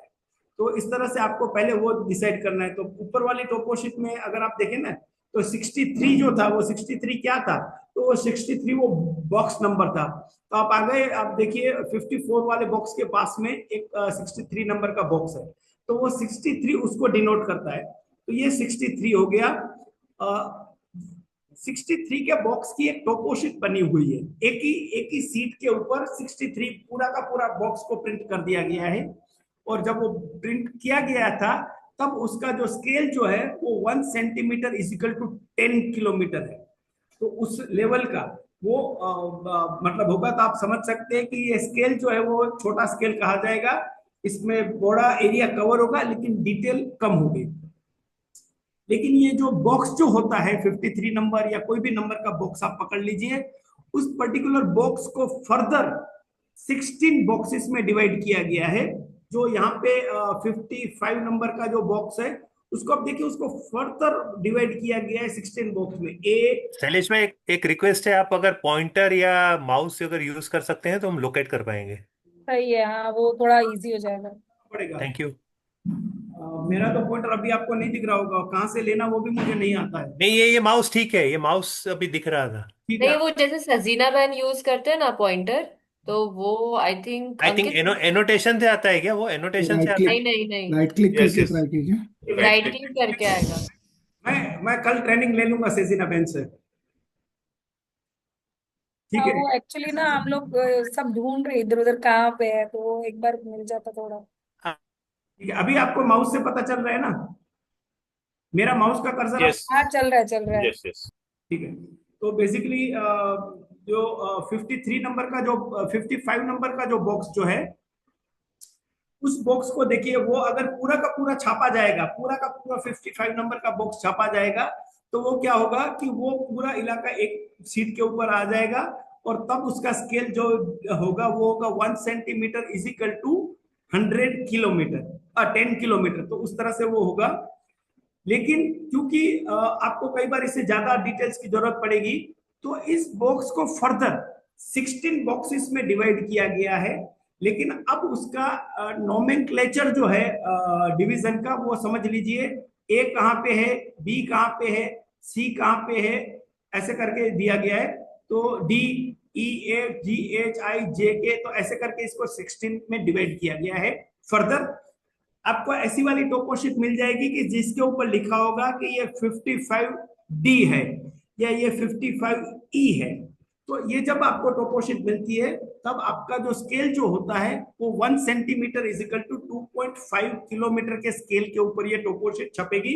तो वो जो इतना इलाका है ना, आपको ए वाला जितना इलाका दिख रहा है ना अभी, ए वाला इलाका, वो ए वाले इलाके को ही प्रिंट किया गया होगा। तो इसमें काफी डिटेल्स होती है।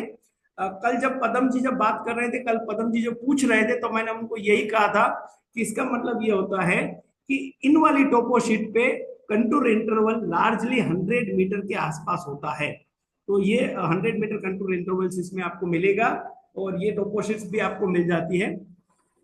लेकिन अब आगे चल के ए वाला पोर्शन को फर्दर 16 पोर्शन में डिवाइड किया गया है। तो अब क्योंकि इसके अंदर वो 16 डालना उसके लिए काफी मुश्किल था, तो उसने वो डी वाला एग्जांपल लिया कि ये डी जो था उसने बाहर निकाल लिया। तो अब आपके पास यहाँ डी आ गया, और डी को भी उसने 16 पार्ट में डिवाइड कर दिया, 1 2 3 4 5 6 7 ऐसे करके 16 में डिवाइड कर दिया। तो अब जो बनेगा वो, अब आप ये समझ लीजिए, अब आपके सामने ये वाला चित्र आ जाएगा। ये ऊपर वाले को भूल जाइए अभी आप। तो यहाँ पे आपके पास आ जाएगा, ये जो है ये आ जाएगा 53 आपका टोपोशीट नंबर हो गया, मेन नंबर हो गया, सी उसके अंदर का बॉक्स नंबर हो गया, और ऑब्लिक 8 उसके अंदर का फर्दर बॉक्स नंबर हो गया। तो इस तरह से इसको बताया जाएगा। और ये जो है वो largely 1 centimetre is equal to 0.5 kilometre, मतलब कि 1 centimetre is equal to 500 metre के स्केल के ऊपर ये आती है। और इसमें जो कंटूर इंटरवल्स जो है वो 20 मीटर का होता है, जो पॉपुलरली हम यूज करते हैं। जो डेली रूटीन लाइफ में आप as a development worker village level का जब काम करेंगे, तो ये वाली टोपोशीट जो है 53C/8, ये वाली टोपोशीट हमें काम में आती है। जब भी आप जो भी टोपोशीट आपके हाथ में होगी, उस टोपोशीट में इस तरह का एक इंडेक्स बॉक्स मार्क किया होता है, जो मैंने लाल बॉक्स के अंदर दिखाया है। और उसमें 9 बॉक्सेस मार्क किए होते हैं और सेंटर में आपकी टोपोशीट का नंबर लिखा होगा। ये इसलिए लिखा जाता है कि आपको अगर आप आपने एक टोपोशीट निकाला, आपको पता नहीं है कि उस टोपोशीट में आपका गांव है या आपका एरिया ऑफ इंटरेस्ट है कि नहीं है। अगर नहीं है तो आपको कहाँ मूव होना है, तो वो बताने के लिए आपको पता चलेगा कि हाँ भाई ये मेरे पास नहीं है, मेरा यहाँ पे नहीं है लेकिन मेरा नॉर्थ में है, तो नॉर्थ वाली टोपोशीट मुझे एडजॉइनिंग नॉर्थ वाली टोपोशीट का नंबर क्या है वो आपको ढूंढने में आसानी हो, इसलिए इस तरह के बॉक्सेस इसके अंदर इंडेक्स बॉक्सेस प्रिंट किए जाते हैं टोपोशीट के ऊपर, ताकि आप अदर टोपोशीट एक्सेस करने में आपको काफी आसानी हो, तो आप इजीली इसको ले पाए। और इसमें बार स्केल भी दिया जाता है टोपोशीट के ऊपर और रेफरेंस स्केल भी दिया जाता है, तो ये दोनों स्केल टोपोशीट के ऊपर होते हैं। इसके अलावा एक छोटी टोपोशीट आती है जो ये बॉक्स को ये जो हमारा 1 नंबर का बॉक्स जो है यहाँ पे, उसको फर्दर 4 बॉक्सेस में डिवाइड किया जाता है, और वो जो होता है वो 1 centimetre is equal to 250 metre की आती है, और उसमें कंटूर इंटरवल 5 मीटर का होता है। लेकिन ये जमकर छापी नहीं गई है, हमने एक बार ऑर्डर किया था तो हमें 2 ही टोपोशीट उस किस्म की मिली थी, तो ये इजीली अवेलेबल भी नहीं होती क्योंकि उसमें बहुत डिटेल्स होती है। आप बहुत छोटे इलाके में काम करते हैं तो शायद वो काम किए, अदरवाइज हम जो काम कर लेते हैं वो ये वाला जो टोपोशीट जो है उसी से हम काम कर लेते हैं। और आपको भी जो दिया गया था टोपोशीट, वो टोपोशीट उसी तरह से दिया गया था। अब यहाँ पे आप देखिए उसमें बताया गया है 53C/8 वाले में बताया गया है कि ये कितना एरिया कवर करती है, तो ये बेसिकली एरिया कवर करती है 15 मिनट्स बाय 15 मिनट्स। इसका मतलब ये हुआ कि ये अगर हम आगे वाले में चले जाएंगे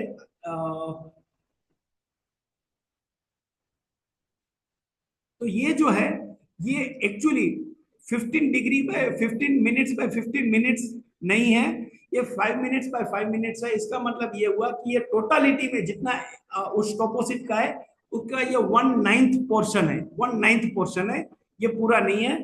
तो पूरी जो टोपोशीट जो होती है उसमें ऐसे वाले 9 बॉक्सेस होंगे, और हर 5 मिनट पे 5 मिनट्स पे लाइन खींची होगी। जो वर्टिकल लाइन खींची होगी उसको हम लॉन्जिट्यूड कहेंगे, और जो हॉरिजॉन्टल लाइन खींची होगी उसको हम कहेंगे लेटीट्यूड। तो इस तरह से टोपोशीट का एक फॉर्मेशन होता है।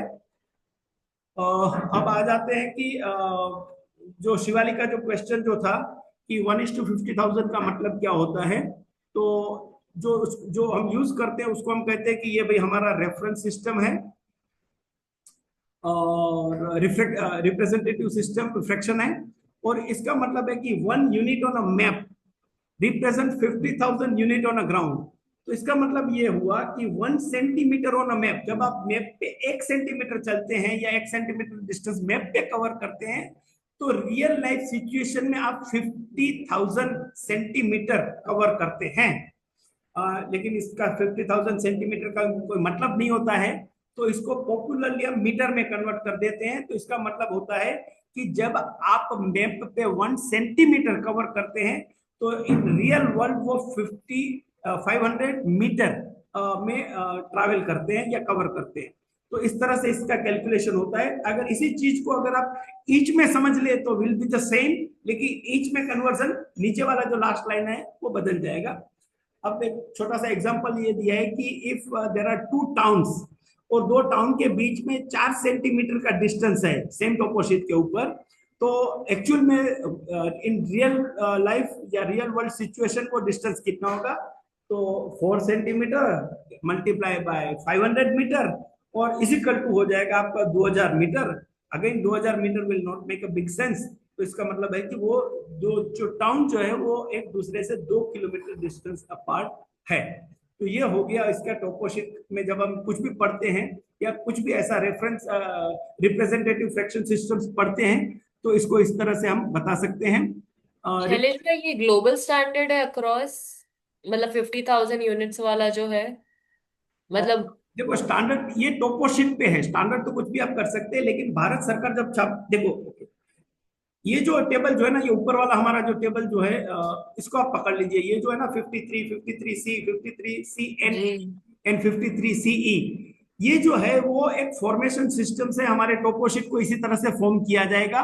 और मुझे लगता है कि कई बार इसी तरह से किया जाएगा, क्योंकि ये 4 डिग्री बाय 4 डिग्री पे चलता है, 1 डिग्री बाय 1 डिग्री पे चलता है, 15 मिनट्स बाय 15 मिनट्स पे चलता है।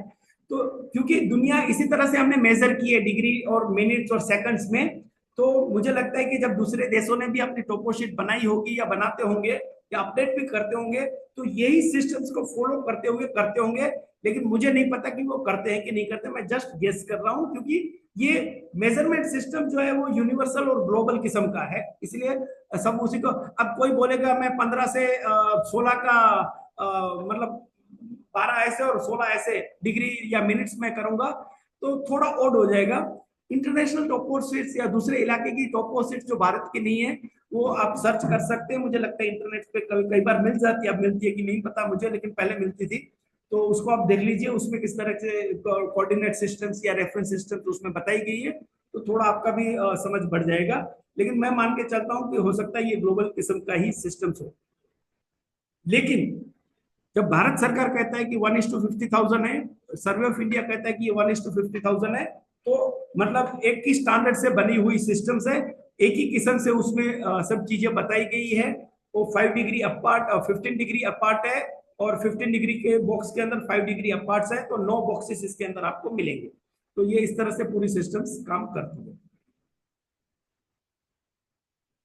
तो यहां तक अगर आपके कोई क्वेश्चंस है तो बताइए, वरना अब 1 या 2 स्लाइड्स बची है, तो उसमें हम जाते हैं जो अभी हमें काम की है, आगे चलते। ओके ओके, ठीक है। अब बहुत ही इंपॉर्टेंट एस्पेक्ट आ जाती है। आपको जो मैप दिया है, आपको मैप का स्केल निकालना पड़ेगा ना। आज हमने आपको बोला है कि भाई आप इसको कैसे काम में लगाएंगे, आपको एरिया कैलकुलेट करना है। तो 11:30 से योगेश भाई का एक सेशन जो है, जो हमें बताएगा कि जो वाटरशेड कल आपने मार्क किया है, वो वाटरशेड का हम एरिया कैलकुलेट करेंगे। तो कैसे किया जाएगा, तो उसके लिए हमें मैप का स्केल यूज करना पड़ेगा। लेकिन आपको जो पेज दिया गया था, उसमें सिर्फ स्टडी पॉइंट मार्क किया गया था, उसमें ना ही वर्बल स्केल लिखा गया है, ना ही आपको वहां पे कोई बार स्केल दिया गया था। अगर बार स्केल दे देते तो अच्छा होता, आपका काम काफी आसान हो जाता, लेकिन वो हमारे लिए इमीडिएटली पॉसिबल नहीं था। तो हमने आपको जो दिया है वो आपने प्रिंट लिया है, अब उसमें से हम स्केल निकालेंगे। अब जब ये स्केल निकालेंगे, तो वो स्केल निकालने का तरीका जो है, उसमें हम बहुत ही इंपॉर्टेंट एस्पेक्ट्स को हमने कवर किया है, जानबूझ के हमने वो चीज उसमें समझ रखी है। हमने आगे समझा कि there are 2 type of line, एक जिसको हम कहते हैं लेटीट्यूड और दूसरी कहते हैं लॉन्जिट्यूड। अब देखिए यहाँ पे बहुत ही अब लेटीट्यूड लाइन कौन सी है, लॉन्जिट्यूड लाइन कौन सी है, आप समझ गए हैं। अब देखिए यहाँ पे बहुत ही इंपॉर्टेंट, ये जो टेबल जो उसमें लास्ट वाला जो है, उसको आप देखिए, वो क्या कहता है कि जो लॉन्जिट्यूड लाइन जो है वो एक दूसरे से 111 किलोमीटर अपार्ट है, लेकिन वो इक्वेटर पे ये डिस्टेंस है। लेकिन जब आप फर्दर नॉर्थ या फर्दर साउथ में जाते हैं, तो ये पोल पे कन्वर्ज होकर 0 हो जाता है डिस्टेंस। इसका मतलब है कि जो 2 परपेंडिकुलर लाइन अगर आप आपकी टोपोशीट में देख रहे हैं, तो उसका distance globally will not remain the same, वो हर वक्त बदलता रहेगा। आप गुजरात में हैं तो उस 2 लाइन के बीच का डिस्टेंस कुछ और है, अगर आप दिल्ली में चले गए तो वो डिस्टेंस कम हो जाएगा, आप फर्दर चाइना की तरफ चले गए तो उसका डिस्टेंस फर्दर कम हो जाएगा, अगर पोल पे चले गए तो डिस्टेंस ऑलमोस्ट 0 के आसपास रह जाएगा। क्योंकि यार देखिए यहाँ पे ये लाइनें जो खड़ी लाइनें जो है, ये खड़ी लाइनें ऊपर जाके कन्वर्ज होकर ऑलमोस्ट पोल के पास 0 पे मिल जाती है। तो लॉन्जिट्यूड लाइन जो है इन अ वे हमें स्केल में मदद नहीं करती है, लेकिन जो लेटीट्यूड जो लाइन जो है ये इक्वली अपार्ट है, इसका ग्राउंड डिस्टेंस जो है वो इक्वल है, और जो लाइंस लिखी जाती है इन अ डिग्री, ये 111 किलोमीटर कांस्टेंट डिस्टेंस पे है। अप्रोक्सीमेट इसलिए लिखा है कि थोड़ा बहुत फर्क हो सकता है, 111 पॉइंट समथिंग होता, लेकिन क्योंकि नॉर्मल फिगर है इसलिए इसको हमने समझ के चले कि ये 111 अपार्ट है। तो अगर आपके पास कोई मैप है और मैप पे 2 हॉरिजॉन्टल लाइन लेटीट्यूड लाइंस बनाई है, और वो 2 लेटीट्यूड लाइन का आपके पास वैल्यू पता है, तो आप आसानी से उसका स्केल निकाल सकते हैं। अगर दो हॉरिजॉन्टल लाइन उस मैप में नहीं दिख रही है और दो वर्टिकल लाइन दिख रही है, तो don't apply the same logic, क्योंकि वो काम नहीं करेगा। क्योंकि हो सकता है कि वो इक्वेटर पे काम कर जाए, लेकिन हो सकता है कि वो दिल्ली में काम ना करे। तो इसलिए सेम लॉजिक हम अप्लाई नहीं करेंगे। हम जो अप्लाई करेंगे, तो हम क्या करेंगे, हम आप ये स्लाइड्स, लास्ट वाली स्लाइड से उस पर आ जाते हैं। हमने क्या कहा था कि जब आपको ये दिया गया है, तो अब आपको टॉप पे एक नोट लिखी हुई है कि हॉरिजॉन्टल लाइन और लेटीट्यूड, क्योंकि तब आपको जब मिला था तब आपको पता नहीं था लेटीट्यूड क्या है, लॉन्जिट्यूड क्या है। तो जो हॉरिजॉन्टल लाइन जो है वो लेटीट्यूड लाइंस है, and the ground distance between 5 minute difference. तो ये ए पॉइंट जो है, ए पॉइंट से बी पॉइंट की तरफ आप आते हैं, तो एक्चुअली में मिनट्स में अगर मैं बात करूं तो वो दोनों की वैल्यू का फर्क जो है वो 5 मिनट का है। और उसका रियल वर्ल्ड, शैलेश भाई वो थोड़ा कर्सर यूज करो ना। हाँ, ये जो ए जो है, ए ये देखिए, ये जो हॉरिजॉन्टल लाइन है ये लेटीट्यूड है, और ये जो है हॉरिजॉन्टल लाइन है ये भी लेटीट्यूड लाइन है। तो ये दो लेटीट्यूड लाइन है, ठीक है। और इसीलिए वो लेटीट्यूड लाइन पे हमने ए और बी बताया था कि भाई ये आप ए लाइन समझ लीजिए और ये आप बी लाइन समझ लीजिए। तो इसका अगर मैं मिनट में बताऊं, ए लाइन टू बी लाइन का मैं अगर आपको मिनट में डिफरेंस बताऊं, तो वो मिनट में डिफरेंस है 5 मिनट। तो वो 5 मिनट अपार्ट है, ठीक है। तो 5 मिनट अपार्ट का मतलब आप समझ गए होंगे कि एक बॉक्स जो है इसका है, और इसका रियल डिस्टेंस जो है वो 9260 मीटर है। इन रियल वर्ल्ड डिफरेंस अगर मैं इसकी बात करता हूं, तो ये 9260 मीटर के आसपास इसका डिस्टेंस आता है। यहाँ पे ये लिखा हुआ है, ठीक है। आप बोलेंगे कि अगर आपने 9260 लिख के नहीं दिया होता तो क्या होता, तो भी आप कैलकुलेट कर सकते थे। कैसे कैलकुलेट कर सकते थे, आपको इस बॉक्स में लेटीट्यूड लाइन में 2 डिग्री के बीच पे डिस्टेंस दिया है 111। 1 डिग्री में कितना मिनट्स आता है, 60। आप उसको 60 से डिवाइड कर दीजिए, तो आपको 1 मिनट का वैल्यू आ गया। 2 लाइन के बीच का डिफरेंस हमने दे दिया था 5 मिनट, तो आप उसको फर्दर 5 से मल्टीप्लाई कर दीजिए, तो वो आपको वैल्यू आ जाएगा 9250 या 25 के आसपास आ जाएगा। लेकिन क्योंकि हमारे पास जो जियो रेफरेंस टॉपोसिट थी, लाइन थोड़ी बड़ी होती है, तो वो 9260 मीटर के आसपास का एक वैल्यू इसमें आपको आया है, ठीक है। तो ये आपका 9260 मीटर आ गया। आपने जो भी प्रिंट निकाला है, किसी ने A3 साइज में निकाला, किसी ने A4 साइज में निकाला, किसी ने साइज इससे बड़ा निकाला, किसी ने और छोटा निकाला, जो भी निकाला, मैंने जो प्रिंट निकाला था, जो कल मैंने आपको हाथ में दिखा रहा था, मैंने कुछ नहीं किया। मैंने एक मेटेलिक स्केल लिया। मेटेलिक स्केल इसलिए कह रहा हूं कि वो थोड़ा बेटर उसमें मार्किंग होता है। प्लास्टिक वाली स्केल अच्छी क्वालिटी की होगी तो बेटर मार्किंग होगा, अदरवाइज वो मार्किंग थोड़ा वीकर होता है, ठीक है। तो मैंने क्या कहा कि एक छोर जो है, जीरो वाला छोर ए के पास रखा, और मैंने परपेंडिकुलर कर दिया ये वर्टिकल लाइन से इसका अलाइन करके मैंने बी का मेजरमेंट लिया। तो आपको अच्छे से दिखे इसलिए मैंने उसके जूम के फोटो लिए हैं। तो ये ए वाले पे 0 लिया, और जब मैंने ए पे 0 किया तो यहाँ पे आप देखिए ये मेरी 17 का है, 17 रीडिंग है, और ये 17.5 है, तो 17.7 मुझे रीडिंग दिख रहा है। इसका मतलब है कि मेरी प्रिंट के ऊपर, आपकी प्रिंट के ऊपर क्या है आपको देखना है, मेरी प्रिंट के ऊपर distance A to B line जो है वो 17.5 था, ठीक है। तो मैंने ये तो distance between 2.A to B in real world is 9260 metre. The distance between point A to B in my printout is 17.7 metre. तो ये 17 पॉइंट, इसका मतलब ये हुआ कि 17.7 metre is equal to 9260 metre, ठीक है। अब हम इसको डिवाइड करेंगे, तो 9260 को हमने डिवाइड किया 17.7 से, तो मेरा जो जवाब आया वो जवाब आया 523.16। अब 0.16 को भूल जाते हैं इन थोड़ी समय के लिए, क्योंकि थोड़ी आसानी हो। तो इसका मतलब है कि मेरा जवाब आया 523। तो इसका मतलब ये हो गया कि मेरी जो अभी जो प्रिंटआउट जो मैंने ली थी, उसका मतलब था कि मेरी प्रिंटआउट का 1 सेंटीमीटर का वैल्यू है 123 मीटर। अगर उस प्रिंटआउट पे अगर मैं 1 सेंटीमीटर मार्क ट्रैवल करूंगा, तो उसका मतलब होता है कि on real ground I will cover a distance of 523 metre. Toposheet 500 metre पे छपी थी, लेकिन जब मैंने प्रिंट में निकाला है तो वो थोड़ा एनलार्ज वर्जन आया है, क्योंकि लेकिन सबको अलग अलग आया होगा। तो डोंट गो बाय, अगर आप जब आपको नेक्स्ट सेशन के लिए आपको स्केल ढूंढना पड़ेगा तो इसी तरीके से आप स्केल ढूंढिएगा, बट डोंट इन्फ्लुएंस बाय 17.7। मेरी प्रिंट आउट पे 17.7 आया था। आपके प्रिंटर का मार्जिन, आपके प्रिंटर का मार्जिन सेटिंग, आपके प्रिंट लेने का तरीका डिफर कर सकता है। ये दो लाइनों के बीच का डिस्टेंस, पेपर साइज डिफर कर सकता है, ये दोनों लाइन के बीच का डिफरेंस। तो शैलेश भाई, मेरे इसमें 19.4 आ रहा है, तो मैं 19 दे सकता हूँ? हाँ, तो इसका मतलब है कि आपको 9207 डिवाइडेड बाय 19.4 करना है, तो वो आपके मैप का स्केल है, आपके मैप का स्केल है, ऐसे समझिएगा। लेकिन वो दूसरों के लिए यूनिवर्सल एप्लीकेबल नहीं होगा, ठीक है। तो नेक्स्ट सेशन में जाने से पहले आपको आपका ये स्केल ले लेना है। And 1 centimetre is equal to कितना मीटर है आपके प्रिंट आउट का, और तीनों पे अलग आएगा, क्योंकि जब हमने उसको क्रॉप किया था तो क्रॉप सिमिलर वे में नहीं किया था, तो वो तीनों का स्केल अलग आएगा।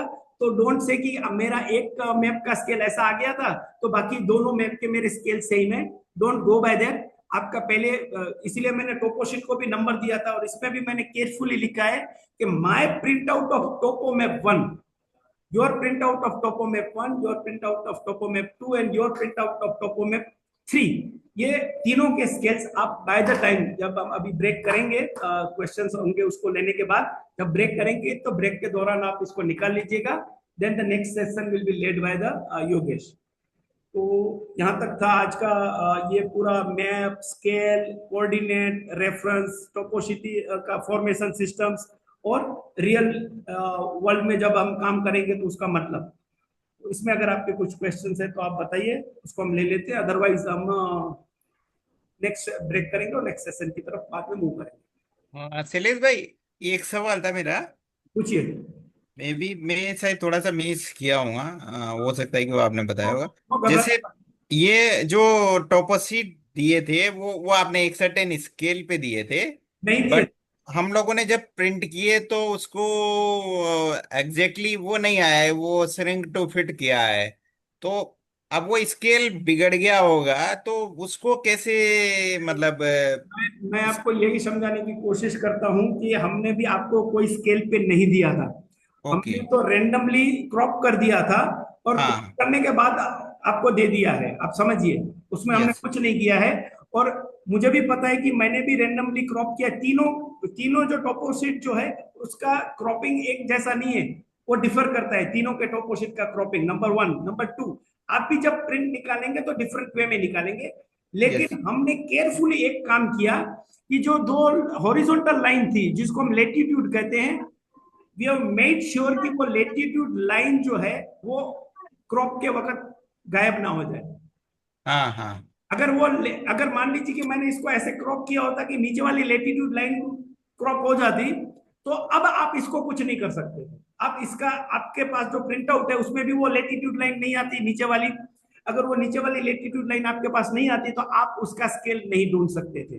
तो हमने सिर्फ इतना केयरफुल काम किया कि जब हमने क्रॉप किया तो दो लेटीट्यूड लाइन जो 5 मिनट अपार्ट है उसको हमने क्रॉप कर लिया।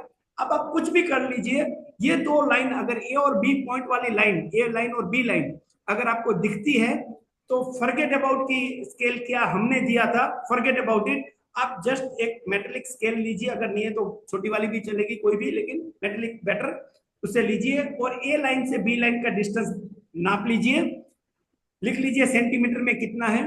और ये ए टू बी पॉइंट जो वर्टिकल लाइन है उसका जो ग्राउंड डिस्टेंस जो है वो हमने आपको लिख के दे दिया है, 9260 मीटर है। अगर नहीं दिया होता तो ये वाले अभी आपका, बेटा। हाँ जी,